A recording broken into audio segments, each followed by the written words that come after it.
El sol de la mañana del 8 de mayo de 1902 apenas calentaba las calles empedradas de Saint-Pierre, Martinica. Eran las 7:52 am. De repente, sin previo aviso, el mundo se disuelve en un torrente cegador e incandescente. Un muro de gas y escombros volcánicos supercalentados, moviéndose a más de 100 millas por hora, baja por las laderas del monte Pelée. No es lava, no es ceniza que cae suavemente del cielo. Esto es algo mucho más terrible, un aliento impío del núcleo mismo de la Tierra. El aire, ahora un horno abrasador, enciende instantáneamente todo lo combustible: madera, tela, carne humana. Las ventanas se rompen hacia adentro, el vidrio se vaporiza y la piedra sólida se desmorona como tiza. Las personas atrapadas en el exterior se carbonizan, sus cuerpos instantáneamente momificados en posiciones de desesperada agonía. Otros, momentáneamente resguardados, sienten que sus pulmones hierven, sus ojos explotan, su piel se ampolla y se despega en los aterradores milisegundos antes de dejar de existir. El bullicioso puerto de la ciudad, antes lleno de barcos y los gritos de los mercaderes, se convierte en un cementerio de cascos en llamas y agua escaldada. Una ola de calor inimaginable se extiende sobre toda el área urbana, consumiendo todo, dejando atrás solo sombras y ceniza. La vida vibrante de Saint-Pierre se extingue, no en horas o minutos, sino en 2 devastadoras bocanadas de fuego del infierno. 30.000 almas, todas idas, en menos tiempo del que se tarda en leer esta oración. ¿Cómo pudo una ciudad entera simplemente dejar de existir en un abrir y cerrar de ojos, con virtualmente ningún superviviente? Pero para entender cómo llegamos aquí, cómo una ciudad entera pudo ser borrada del mapa, debemos retroceder. Antes del infierno, Saint-Pierre era una joya, un vibrante centro cultural y económico ubicado en la costa noroeste de Martinica, una colonia francesa en las Antillas Menores. Conocida cariñosamente como la París del Caribe, alardeaba de una población de más de 28,000 dentro de sus límites urbanos, llegando a casi 40,000 con las comunas circundantes. Su arquitectura era distintamente europea, con edificios de piedra grandiosos, balcones de hierro forjado elegantes y plazas bulliciosas. La ciudad era un faro de prosperidad, impulsada por las lucrativas industrias del azúcar y el ron, con barcos de todo el mundo atracando en su puerto de aguas profundas. La vida aquí era una tapicería de la grandeza colonial francesa y la vibrante cultura criolla. Los niños jugaban en las calles soleadas, los mercaderes pregonaban sus productos en mercados animados y los cafés bullían con conversación. Las familias disfrutaban de noches relajadas, enfriadas por la suave brisa marina, completamente inconscientes del monstruo geológico que dormitaba a solo 6 kilómetros al norte. Los ritmos de la vida eran predecibles, marcados por las campanas de la iglesia y las rutinas diarias del comercio y el ocio. Era un lugar donde generaciones habían vivido y muerto en paz, sin imaginar que la majestuosa cumbre nubosa que dominaba su horizonte contenía tal poder destructivo.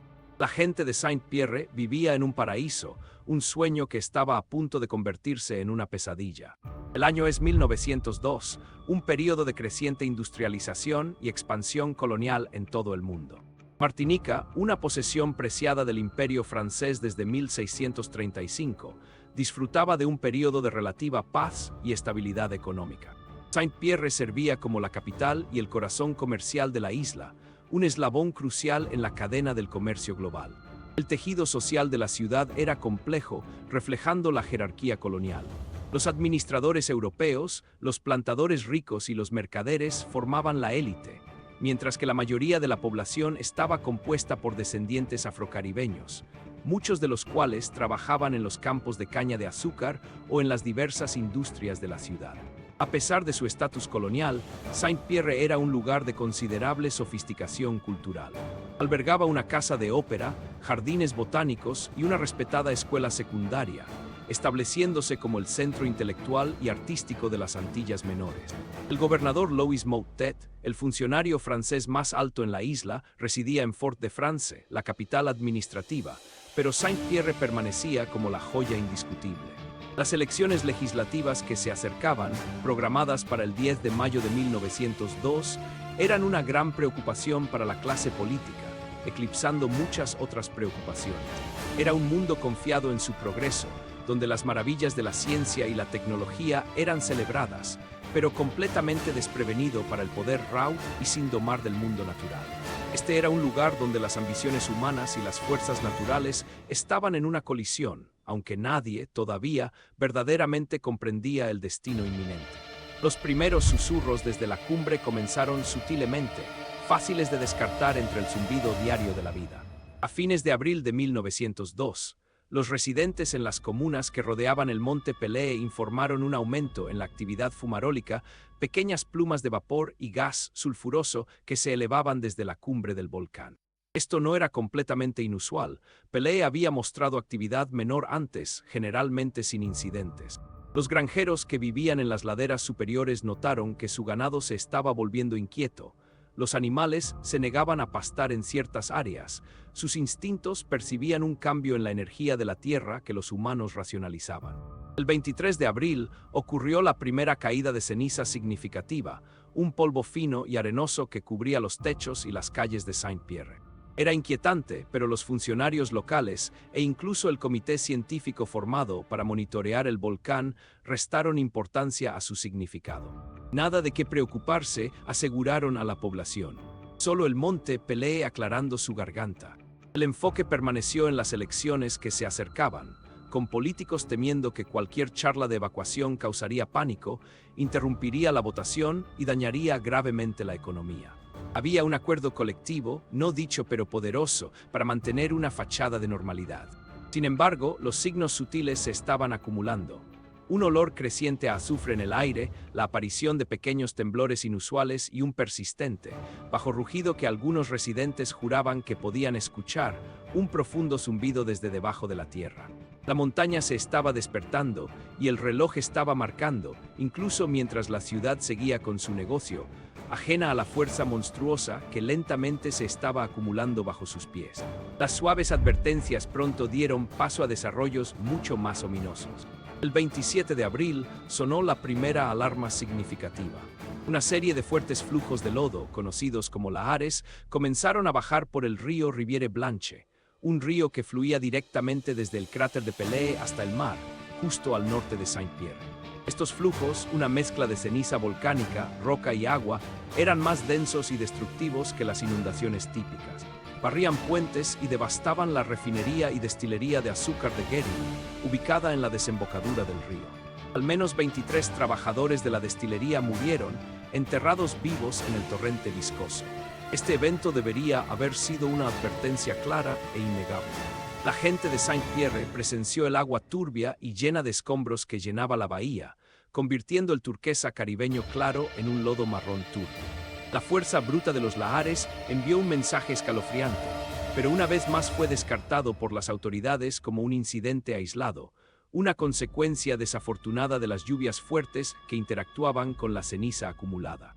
El gobernador Moutet y su consejo continuaron restando importancia al peligro, reiterando sus seguridades de seguridad, temiendo las consecuencias económicas y las implicaciones políticas de una evacuación masiva justo días antes de la elección.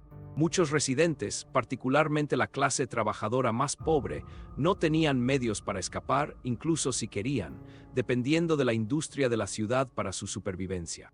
Los ricos podrían huir, pero los pobres se quedaron atrapados, instruidos para quedarse. Y entonces vino el detalle verdaderamente escalofriante. El 5 de mayo, una gran nube negra y fétida, una columna de erupción genuina, se desprendió de la cumbre de Pelée, lanzando una lluvia de pumita y ceniza que cubrió la ciudad en oscuridad, apagó las luces de la calle y obligó a la gente a quedarse en el interior. La montaña ya no estaba simplemente aclarando su garganta, estaba rugiendo. Las advertencias de la montaña se intensificaron con una regularidad aterradora. El aire se volvió pesado con el hedor del azufre, y un rugido constante y bajo se convirtió en una banda sonora inescapable de la vida diaria en Saint-Pierre. Miles de pájaros, huyendo de los gases nocivos y la actividad sísmica en las laderas, descendieron sobre la ciudad, creando una cacofonía inquietante y perturbadora mientras buscaban desesperadamente refugio. Serpientes y otros animales pequeños, expulsados de sus hábitats naturales por el calor y los gases en aumento, invadieron las áreas bajas, causando alarma generalizada. El 6 de mayo, la situación se exacerbó aún más cuando ocurrió una erupción preliminar menor. enviando una nube oscura y densa a través del cielo y depositando una capa más pesada de cenizas. Esto estuvo acompañado de relámpagos y truenos intensos, un despliegue meteorológico aterrador que parecía apocalíptico. Sin embargo, la narrativa oficial se mantuvo firme. No había peligro inmediato para Saint-Pierre. El gobernador Moutet incluso viajó a Saint-Pierre el 7 de mayo, el día anterior a la erupción catastrófica, quizás para tranquilizar personalmente a la población y solidificar el apoyo a sus aliados políticos. Pretendía pasar la noche, cementando aún más la ilusión de seguridad. Fue en este caos creciente que surgió un nuevo personaje, Louis Auguste Siparis, un joven trabajador portuario local. Siparis había sido encarcelado en una celda de paredes gruesas debajo de la plaza principal de la ciudad por agresión. Su celda, construida para confinamiento solitario y castigo, se convertiría irónicamente en su salvación. Observó desde su pequeña reja cómo la ciudad se tambaleaba al borde, ajeno al hecho de que su castigo pronto se convertiría en su escudo improbable. La concentración de la narrativa oficial, insistiendo en la seguridad mientras todos los signos naturales gritaban lo contrario, creó una disonancia que desafiaba la lógica. Algo claramente no encajaba. Todo apuntaba en una dirección. La montaña era volátil, cada vez más peligrosa y constituía una amenaza existencial para Saint-Pierre. Los informes científicos, la evidencia anecdótica de los agricultores y los marineros, el comportamiento indiscutible del mundo natural, todo gritaba para una evacuación inmediata. La lógica, el sentido común y el instinto de autoconservación deberían haber dictado una respuesta rápida y decisiva para vaciar la ciudad. Pero entonces llegó el momento del pero, un giro escalofriante impulsado no por la geología, sino por la ambición humana y el cálculo político. El gobernador Louis Moutet, profundamente invertido en el resultado político de las elecciones legislativas previstas para el domingo 10 de mayo, tomó una decisión catastrófica. Su facción política necesitaba una sólida actuación en Saint-Pierre, un distrito electoral clave para asegurar la victoria. Una evacuación masiva, razonó, no solo privaría del derecho al voto a miles de votantes, sino que también causaría una enorme perturbación económica, alienando a los poderosos plantadores y mercaderes que apoyaban a su partido. Los funcionarios de salud pública, influenciados por la administración, declararon públicamente que Saint-Pierre era seguro, a pesar de la creciente evidencia en contrario. Incluso desestimaron la muerte de los trabajadores de la refinería como un accidente aislado. La orden no dicha desde arriba era clara: mantener el orden, suprimir el pánico y asegurarse de que las elecciones prosiguieran según lo planeado. Esto no era simplemente negligencia. Era una política activa de supresión, una elección deliberada para priorizar el beneficio político y la estabilidad económica sobre las vidas humanas. La ciudad, en esencia, estaba siendo retenida como rehén por el calendario electoral, su población forzada a permanecer en el camino de una bomba de tiempo. El peso de esta decisión pronto aplastaría a toda una generación. Lo que revela este giro es una capa más profunda de maniobras políticas y de interés económico que pocos relatos históricos exploran completamente. No se trataba solo de un miedo simple al pánico. Era un esfuerzo meticulosamente orquestado para controlar la narrativa y, por extensión, a la población. El partido político en el poder, apoyado por el gobernador Moutet, enfrentaba un desafío fuerte de una oposición conocida por sus inclinaciones socialistas. La población votante de Saint-Pierre era crucial para el resultado. La evacuación de la ciudad habría significado reubicar a decenas de miles de votantes potenciales, perturbando el delicado equilibrio político y potencialmente inclinando las elecciones a favor de la oposición. Más allá de las papeletas, el motor económico de Martinica, altamente dependiente de las plantaciones de ron y azúcar que rodeaban Saint-Pierre, se detendría. Los poderosos terratenientes y propietarios de destilerías, que ejercían una influencia significativa, presionaron a la administración para mantener la calma y asegurarse de que su fuerza laboral permaneciera en su lugar. Esta colusión entre la ambición política y el interés económico creó una trampa mortal. La Comisión Científica Oficial, compuesta por figuras locales, emitió informes que consistentemente restaron importancia a la amenaza, convirtiéndose efectivamente en instrumentos de la agenda del gobierno. Un detalle particularmente escalofriante, a menudo pasado por alto, es la directiva específica emitida a los operadores de telégrafo.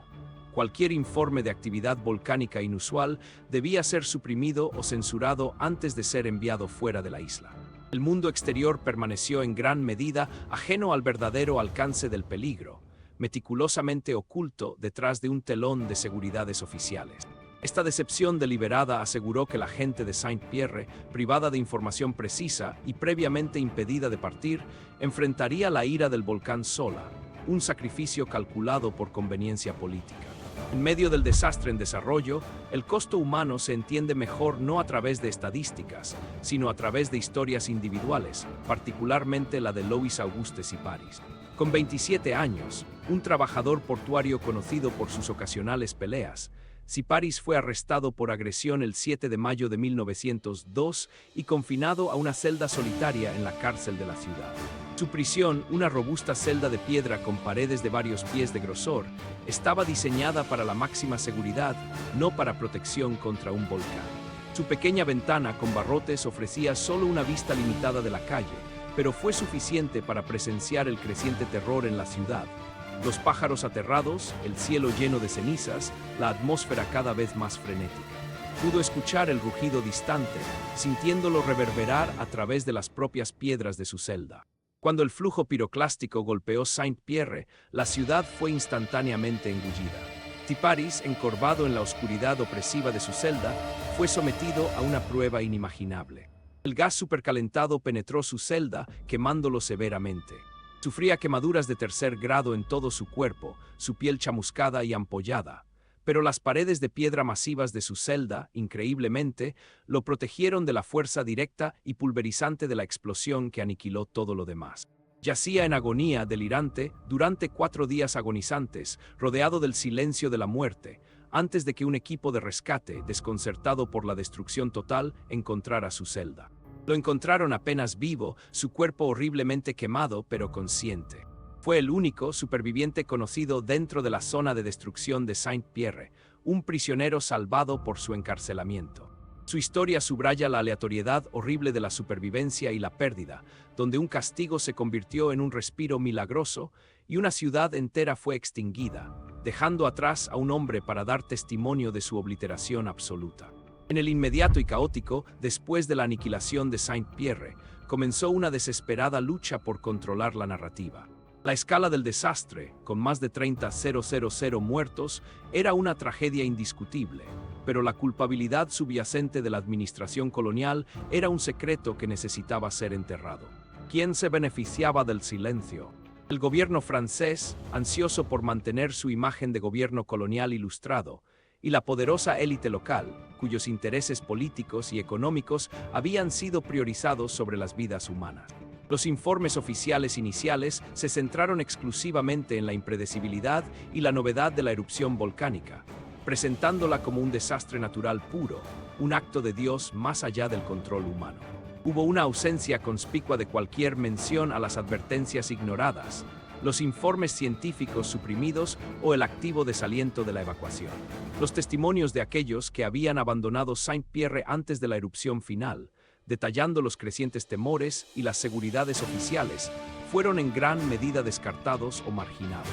Cualquier sugerencia de negligencia o interferencia política fue rápidamente denunciada como sensacionalismo o propaganda antigubernamental. El objetivo era simple: absolver a la administración colonial y a su gobernador de cualquier responsabilidad por las muertes masivas. Los cuerpos de los muertos, incinerados o vaporizados más allá del reconocimiento, no podían hablar. La ciudad en sí era un silencioso sepulcro, su destrucción sirviendo como una conveniente eliminación de la evidencia. La velocidad y la totalidad de la destrucción se utilizaron para respaldar la narrativa de una catástrofe inevitable. El verdadero misterio no era solo cómo se destruyó la ciudad, sino por qué las condiciones para su destrucción fueron tan meticulosamente, aunque inadvertidamente, cultivadas por aquellos en el poder. Y entonces los registros simplemente se detuvieron o fueron selectivamente curados, dejando brechas enormes en la historia oficial de los eventos que llevaron al 8 de mayo. En medio de las maniobras políticas y las trágicas consecuencias, comenzó la verdadera investigación científica.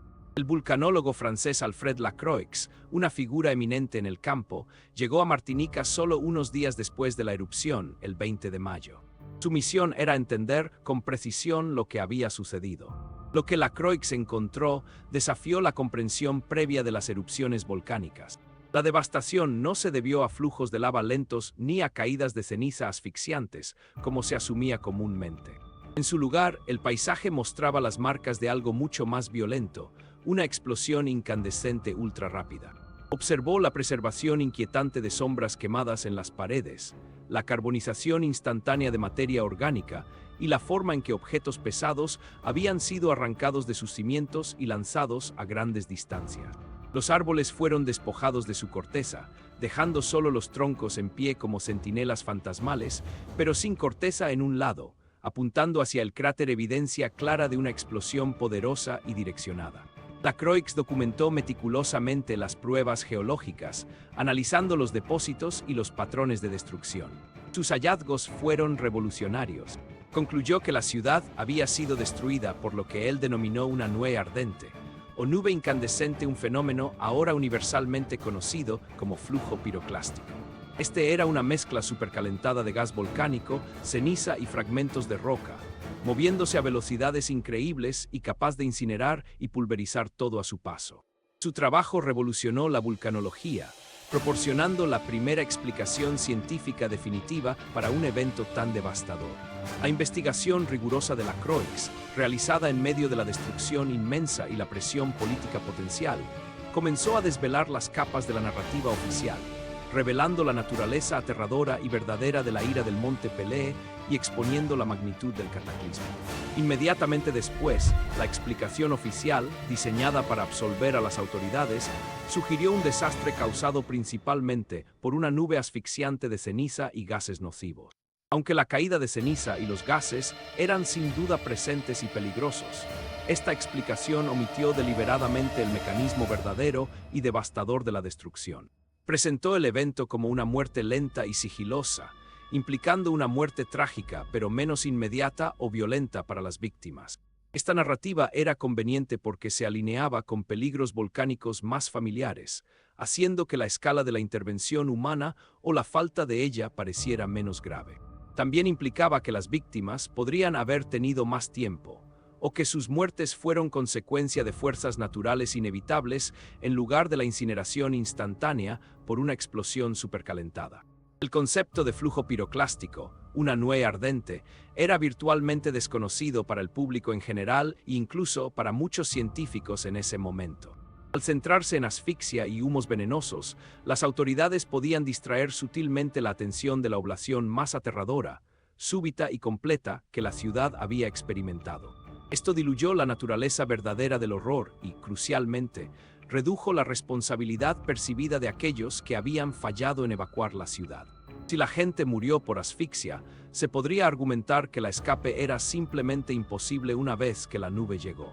Sin embargo, las pruebas físicas, los cuerpos instantáneamente carbonizados, el vidrio vaporizado, los árboles despojados contradecían directamente esta explicación más suave y falsa. Estas no eran señales de asfixia, eran las marcas indelebles de un infierno, una avalancha supercalentada de muerte que no dejaba espacio para la supervivencia o la escape, haciendo que la historia oficial se derrumbara bajo el escrutinio científico. La teoría más creíble, ahora universalmente aceptada gracias al trabajo pionero de Alfred Lacroix, pinta un cuadro mucho más aterrador. Saint-Pierre no fue simplemente enterrada o asfixiada, fue destruida instantáneamente por una nube ardente, un flujo piroclástico. Este es una corriente de gas y escombros volcánicos supercalentados, incluyendo ceniza, pumita y fragmentos de roca, que fluye por el lado de un volcán a velocidades que a menudo superan los 100 kilómetros por hora, a veces incluso alcanzando varios cientos. La temperatura dentro de estos flujos puede variar desde 200 grados C hasta 700 grados C. Cuando la columna principal de la erupción del monte Pelée se derrumbó el 8 de mayo de 1902, generó un flujo piroclástico masivo y denso que se dirigió directamente hacia Saint-Pierre. La evidencia es inequívoca. La explosión incineró todo lo combustible, vaporizó el agua instantáneamente y causó la carbonización inmediata de la materia orgánica.